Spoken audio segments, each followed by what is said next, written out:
Voilà, alors, donc vous l'avez compris, vous avez un monoïde. Ce monoïde, vous voulez en avoir une famille génératrice. Ben, dans la famille génératrice, ben, vous allez en chercher les nombres premiers. Parce que vous savez que les nombres premiers au carré, ils vont déjà être dans la famille. Donc, qu'est-ce qu'il faut rajouter au nombre premier au carré, hein, pour avoir des générateurs? Et là, on se rend compte que si on cherche les nombres premiers, il y en a certains, mais les générateurs, ça va être vraiment juste les nombres premiers, en plus de ces carrés pour ici. Mais pour ici, non, il y a un problème. Par exemple, vous avez 14 hein, qui est dedans, mais pas ni 2 ni 7. Hein, et 6, vous avez ni 2 ni 3. Voilà, donc ça c'est le problème.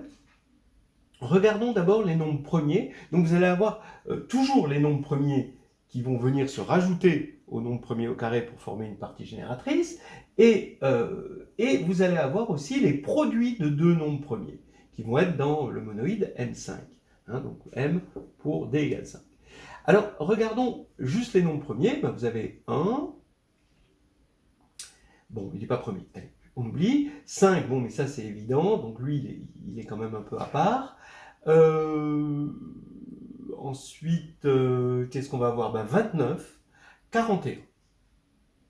Bon. Et on se rend compte que ce sont... Bon, il faudrait peut-être un peu plus, j'ai peut-être une longueur d'avance là, hein, sur cette histoire, mais on se rend compte que ce sont tous les nombres premiers congrus à 1 ou 9 modulo 20. Voilà. Maintenant, PQ, qu'est-ce que ça va être? Ben, vous allez avoir ici 2 fois 2, oui, bon, mais ça c'est un carré, ça compte pas. 2 fois 3, c'est un carré, carré. 2 fois 7, 3 fois 7, donc vous voyez 2, 3, 7. Et là, bon, 24, bon, c'est 4 fois 6, donc ça compte pas vraiment. On a déjà compté, ça on a compté. 9, oui, mais 9 fois quoi? 9 fois 5, donc c'est rien. 46, c'est 2, donc il n'y est pas, fois 23. Et 23, voilà. Donc en fait, on va se rendre compte qu'on va avoir P et Q qui sont égaux à 2, ou PQ congrue à 3 ou 7 modulo 20. Voilà, c'est ça qu'on va avoir. Bon, alors pour l'instant, hein, mystère, on a trouvé, il semble qu'on ait trouvé une famille génératrice. Pour ici, c'est tous les carrés, hein, donc finalement les P au carré, mais auxquels on rajoute P, juste P, si P est congru à quelque chose modulo, là modulo 4, là modulo 8 on a dit, et là modulo 3. Et là, ici, on a quelque chose de spécial.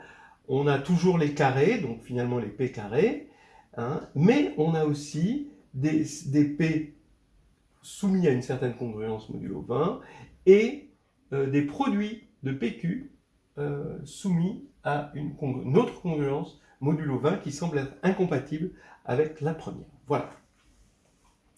C'est ça qu'on va essayer de clarifier. Alors, j'ai dit que les implications, c'était assez facile à démontrer. On les a constatées, là maintenant, on va les montrer rapidement. Supposons qu'un nombre premier P, alors P ça désignera un nombre premier, supposons qu'un nombre premier P appartient à MD, alors on va voir que P est soit égal à un nombre spécial, un premier spécial, soit alors est congru à toute une série qui va faire appel au théorème de la série arithmétique de Dirichlet. Qui dit en gros qu'il y a une infinité de nombres premiers dans une certaine série arithmétique, à condition que le premier terme et la raison soient premiers entre eux. Alors, on commence par x2 plus y2. Alors, supposons que ce soit égal à p. Hein, alors, donc on veut une application, on regarde modulo 4. Hein, donc l'indication, c'est de regarder modulo 4. Et modulo 4 des carrés, c'est forcément 0 ou 1. D'accord? Ça, vous le vérifiez facilement. Donc, étant donné que, voilà, projection de z sur 4z est un morphisme, et ben on va regarder ici, on va remplacer juste x par 0 et 1, et regarder ce que ça donne. Ben, ça donne 0, 0, ça fait 0, donc 0 modulo 4, ça veut dire un multiple de 4. Un nombre premier, il ne peut pas être multiple de 4, donc on oublie. Sinon, on a 1 et 0, donc là, ça fait P congru à 1 modulo 4, donc c'est ça qu'on voulait. Ou alors, P est congru à 1 plus 1 modulo 4, c'est-à-dire 2, mais s'il est égal à 2 modulo 4, et comme il est premier, il est forcé d'être égal à 2, puisqu'il est multiple de 2. Maintenant, on regarde x2 plus 2y2 égale p. Et l'indication de tout à l'heure, c'est de regarder modulo 8. Alors, les carrés modulo 8, ben, on voit facilement que c'est 0, 1 ou 4. Voilà x2. Et les doubles de carrés, ben, quand on multiplie par 2, on va avoir 0, ben là on va avoir 2, et là on va avoir à nouveau 0. Donc on ajoute ça et ça. Donc ça fait 0 plus 0, ben, modulo 8, donc ça fait donc 0 modulo 8. Donc ça veut dire que P est multiple de 8, bon, ben, ça c'est impossible. 0,2, ben, ça peut faire que 2, comme on a vu tout à l'heure. Ensuite 1, ben, voilà, 1 c'est retenu. Ensuite 3, ben, 3 on retient. Et ensuite 4 et 6, P est congru à 4 modulo 8, c'est pas possible, il serait multiple de 4 et il est premier. P congru à 6 modulo 8, bah pareil, c'est pas possible parce qu'il serait pair et différent de 2, donc ça c'est impossible. Donc finalement, on retient uniquement ces choses-là. Donc c'est bien ce qu'on voulait démontrer, ce qu'on avait constaté. Bon, pareil, vous faites x2 plus 3y2 égale p, c'est encore plus facile, parce que multiplié par 3, donc ça va rien faire, donc on n'a que les carrés.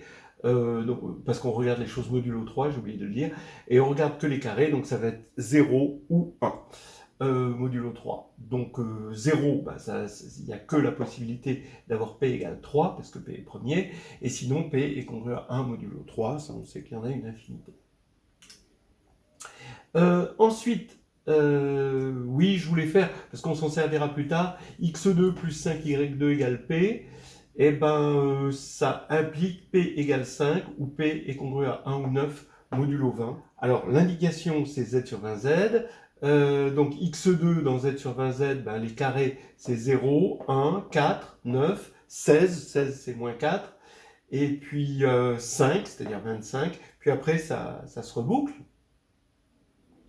Et regardons, on multiplie par 5, 5y2, ben on multiplie par 5, ça fait 0, 5, et là ça va faire 0, 5, 0, 5, donc ici on n'a que 0 ou 5. Donc quand on va faire la somme des deux, et qu'on regarde les possibilités, ben on va avoir 5, 0 plus 5, bon 0 plus 0, ben ça ferait multiple de 20, P c'est pas possible parce qu'il est premier, donc ça fait 5, ou alors, ben le reste on va avoir 1 ici, 5 et 4, 9, sinon, bah, on voit que c'est que des choses. Bon, alors, 5 moins 4, ça fait à nouveau 1. 5 et 5, 10. Alors, quand on a 14, par exemple, comme 5 et 9, bah, on voit que 14 modulo 20, forcément, P va être pair, et P différent de 2, donc c'est pas possible, parce que 2 n'est pas congru à 14 modulo 20. Et ensuite, les autres, c'est exactement pareil pour 10, etc. Donc, on tombe sur P égale 5 ou P congru à 1, 9 modulo 1. Donc, jusqu'à présent, les implications sont dans les prévisions qu'on avait faites. Tout se passe bien. Maintenant, on va voir l'implication inverse.